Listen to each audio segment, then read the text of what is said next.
माऊली. आत्ताच्या वाजल्या आहेत 9:30. आपण आलो आहे बरड पालखी तळ, ज्या ठिकाणी माऊलींचा आहे. आपण बघू शकतो मागच्या बाजूला तंबू आहे आणि त्याच बाजूला रथ आहे. आणि थोडा बरडमध्ये पाऊस झाला असल्यामुळे वारकऱ्यांची थोडी गैरसोय झाली. पण बघू शकतो तरीही वारकरी कशाचे न परवा करता खाली झोपलेले आहेत. खाली जमीन ओली असली तरी सर्व काही माऊलींच्या भरोश्यावर सोडून देतात आणि वारकरी सुखाची झोप घेतात. तर काही ठिकाणी आपण बघू करतो विनेकरी त्यांच्या जागेवर आहेत. विना घेऊन त्यांचे एक प्रकारचे ड्युटीच चालू आहे त्यांची. आणि त्या बाजूला बघू आपण जेवण वगैरे चाललेलं आहे. काही वारकरी झोपलेले आहेत आणि इकडे दर्शन रांग चालू आहे. तर आपण जाणून घेऊ की या पावसामुळे हाल झालं का वारकऱ्यांचं, हे नाहीच झालं. आपण काही वारकऱ्यांना आजचा दिवस फलटण ते बरड हा टप्पा कसा वाटला, पावसाने हाल झाले का नाही हे विचारू आणि उद्याचा टप्पा कसा असणार आहे आपण वारकऱ्यांशी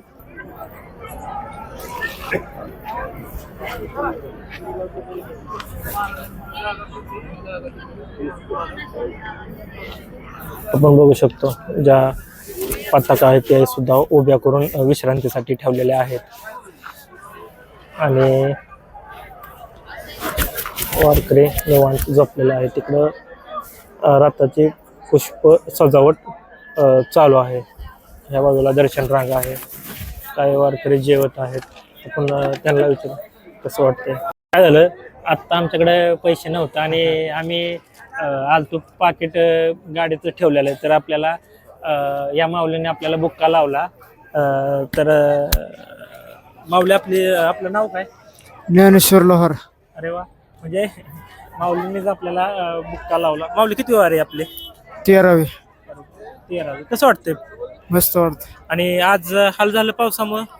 झालं थोडं पावसामुळे. कसं वाटतं, म्हणजे हाल काय अजून सोय व्हायला पाहिजे? म्हणजे आता तुम्ही कुठल्या दिंडीत नसता, नाही. तुम्ही मोकळं चालता. हा. तर काय मोकळं चालणाऱ्या लोकांचं काय हाल होतं, तर तुम्हाला काय वाटतं काय करावं, म्हणजे जे मोकळं चालतं त्यांच्यासाठी? काय नाही, ज्या खाया प्यायला भरपूर आहे रस्त्याने, नाही तर फक्त पावसामुळे थोडं हाल होते.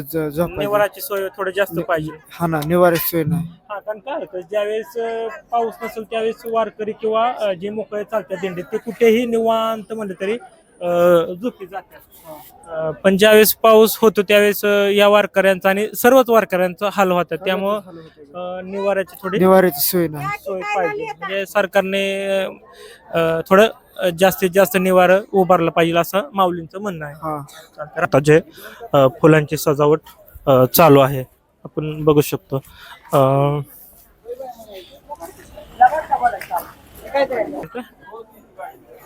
आता आपण आलो आहे माऊलींच्या जे रथाची फुलांची सजावट होती ते सजावट कोण करतात आणि कशी सजावटीचं स्वरूप असतं ते आपण जाणून घेऊ.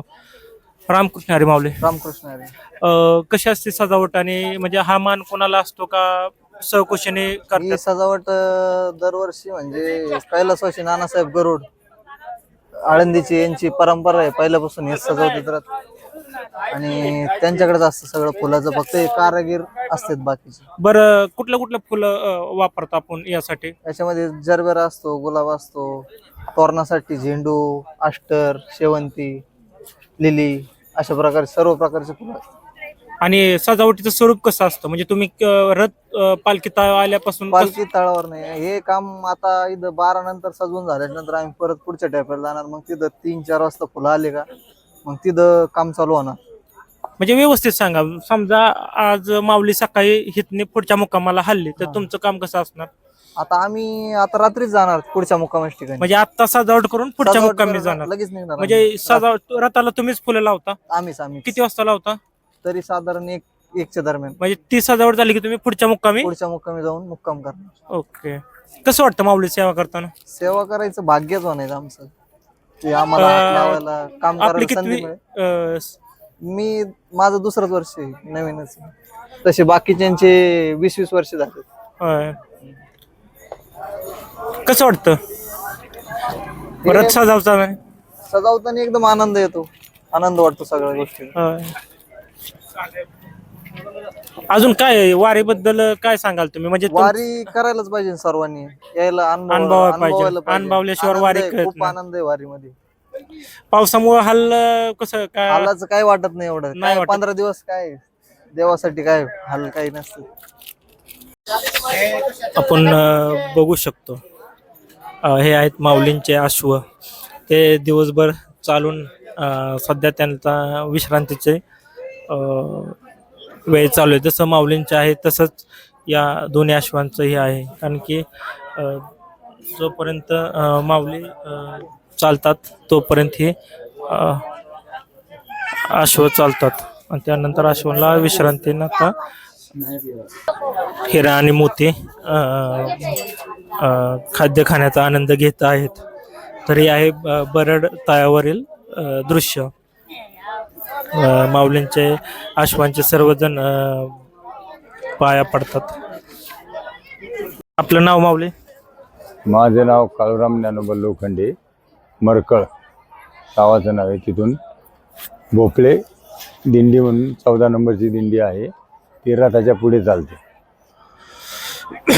तर आता आपण तुम्ही विना घेऊन हे आहे, तर याबद्दल काय कसं असतं आणि ह्याचा नियम काय असतो? बरड हे गाव आहे, या गावामध्ये आज आमचा जागरचा कार्यक्रम आहे. त्यासाठी आम्ही विना घेतो. माऊलीचा विना हा पूर्वती काळापासून जसा विना चालू केला आहे ऐबत बाबांनी, दिंडी चालू केली तेव्हापासून विना आज टाकायत तरी असा चालूच आहे. कोणी त्याला खाली ठेवत नाही तो काय नाही, टाकायत चालू आहे तेव्हाच्या काळापासून. आणि हा किती वेळ म्हणजे तुम्ही घेणार आता? मी आता आमचा ज्यावेळेस चालू होईल जागरचा कार्यक्रम, नंतर रात्री 1 वाजता चालू होतो, सकाळी पहाटे 4 वाजता 5 वाजेपर्यंत आमचा जागर चालतो. त्यानंतर पहाटेचं भोपाळी वगैरे कार्यक्रम असतो. हा. ते झाल्यानंतर इथून पुढे दिंडी मार्गस्थ होते 6 वाजता. ओके. म्हणजे ह्यानंतर जोपर्यंत तुम्हाला म्हणजे कंटाळा येत नाही किंवा तोपर्यंत तुम्ही घेणार, त्यानंतर दुसरा येणार का तुम्हीच घेणार? नाही, आमच्याकडे जो विना आला की आम्हाला त्याची हवा असं वाटतो. आम्ही विना म्हणजे आज आमचा जागर आहे, आमचा तो म्हणजे हा दररोज चेंज होतो? हा नाही, माणूस चेंज होतो म्हणजे तितके म्हणजे विना हा मानकरी माऊलीचा. चेंज होतो. हो. म्हणजे आता हा आज तुमच्या आज दिंडीला आलाय, आमच्याकडे आमच्या दिंडीकडे आलाय, दुसऱ्या दिवशी दुसऱ्या दिंडीकडे येतो. म्हणजे ह्या फक्त प्रत्येक- ज्या मानाच्या रथा पुढं रथा माग रथापुढचे फक्त रथा पुढच्या दिंड्यांना हा विण्याचा मान असतो का? विण्याचा मान असतो रथापुढे. म्हणजे हे बी थोर भाग्यच रोज मानायचं. प्रत्येक गावात जागराचा कार्यक्रम असतो. हा प्रत्येक ठिकाणी भजन कीर्तन जागर असतो, हा. त्या ठिकाणी जागराचा कार्यक्रम असतो. त्या कार्यक्रमामध्ये विना ज्या दिंडीने किंवा पालखीने दिंडीने घेतलेला असतो हा.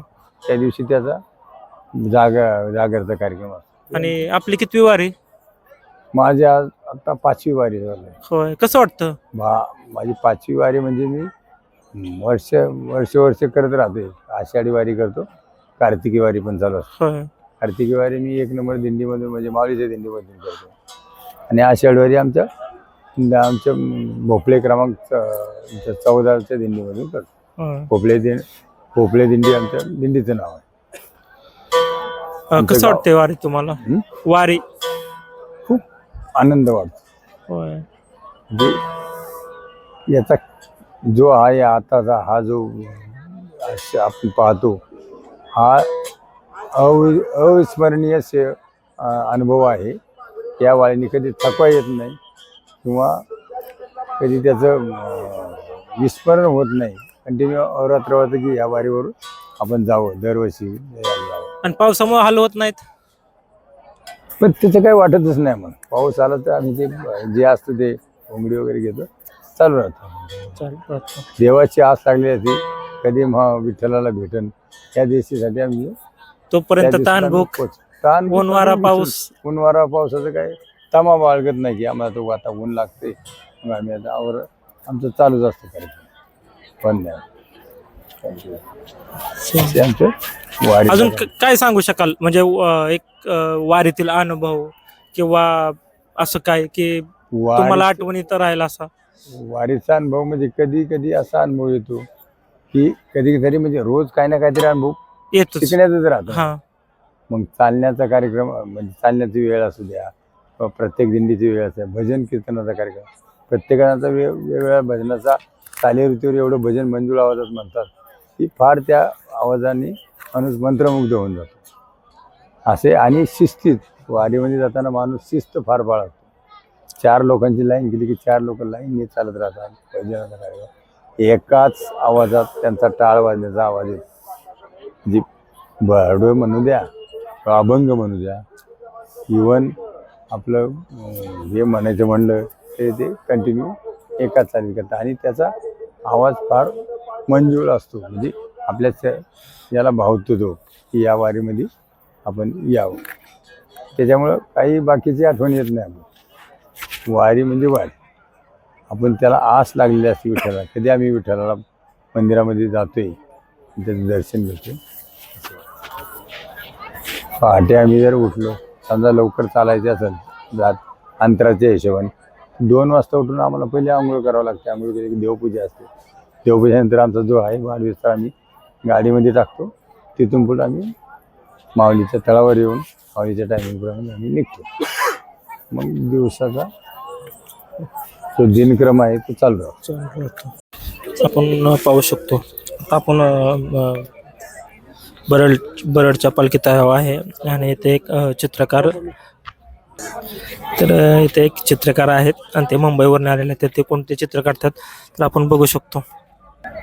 यामध्ये रथ आणि तंबू आणि दर्शन घेणारे आणि त्याच्या मागचे जे झाडं आहेत त्यांचं चित्र काढण्याचं काम चालू आहे.